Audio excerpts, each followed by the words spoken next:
Bonjour, bienvenue dans les tutos de Saint-Jacques. Aujourd'hui, nous allons voir ensemble comment réaliser des petits pains. Donc on va d'abord commencer par l'eau, c'est-à-dire donc 2 décilitres d'eau tiède, dans lequel on va ajouter tout de suite, sans peser aucun autre ingrédient, 30 g de levure. On ajoute tout de suite donc les 30 g de levure dans l'eau tiède, afin que la levure se délaye pendant dans l'eau. Pendant que celle-ci se délaye, on va donc préparer les autres ingrédients. Le prochain ingrédient sera donc le beurre. Le beurre, c'est-à-dire 100 g de beurre. Et on va faire fondre tout doucement sur le coin du feu. Prochain ingrédient, 4 décilitres d'eau froide. Et on va prendre l'ingrédient principal, c'est-à-dire le kilo de farine.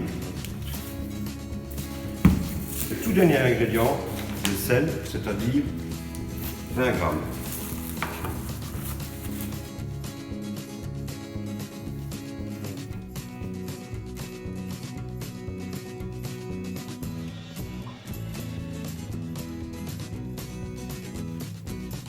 Donc l'importance justement de préparer les ingrédients d'une manière chronologique par rapport à la recette, c'est surtout pour un gain de temps.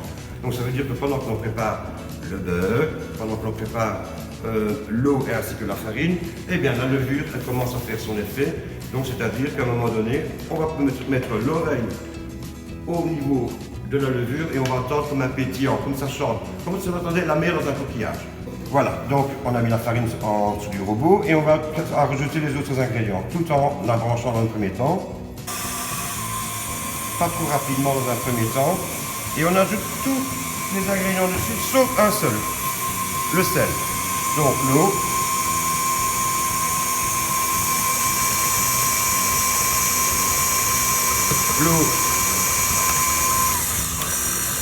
avec la levure délayée.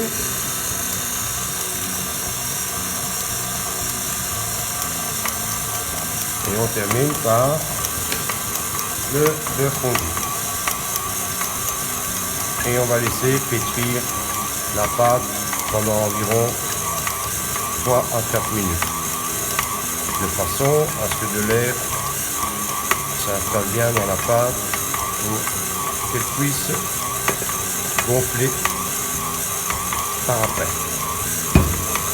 Et ici les mouvements. Et ne pas oublier, pendant que la pâte tourne, de toujours bien entretenir son matériel et son plan de travail, évidemment pour une question d'hygiène. Bien, pour l'instant, on a déjà une pâte bien homogène et on va absolument maintenant terminer par le dernier ingrédient qui est donc le sel. Pourquoi terminer par le sel? Parce que si jamais on met le sel trop rapidement, il stoppe l'action de la levure. Bien mettre la pâte dans le fond du récipient et tout simplement mettre un dessus par dessus. Alors maintenant ce qu'on va faire, c'est la faire pousser, c'est-à-dire donc elle va doubler de volume grâce à une source de chaleur. Donc on a la possibilité soit de le mettre dans le four à 60 degrés, notamment ici en cuisine, on le met plutôt au-dessus de l'étagère du fourneau qui est forcément allumé pendant environ 20 minutes à 30 minutes. On va découvrir notre pâte. Voilà, constater donc qu'elle a bien poussé, donc c'est-à-dire qu'elle a gonflé. On va la débarrasser. Ce juste son travail.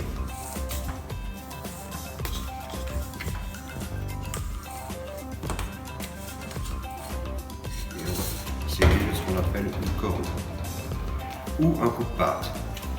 On va détailler en boules. Ici donc de 60 g.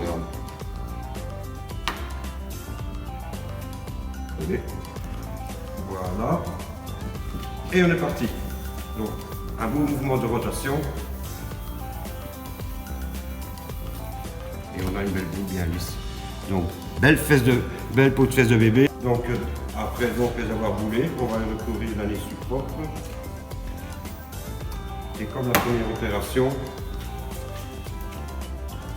laisser pousser de nouveau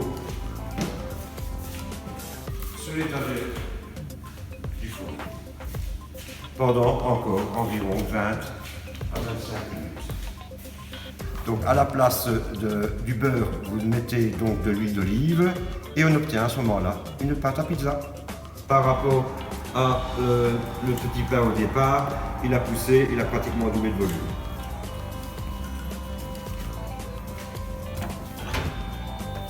On est parti.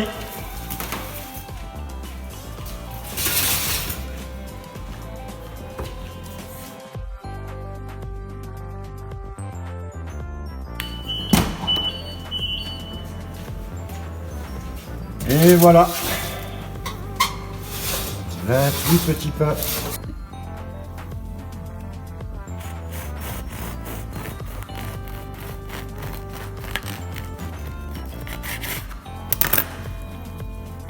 Ta-ta-ta. Bon appétit!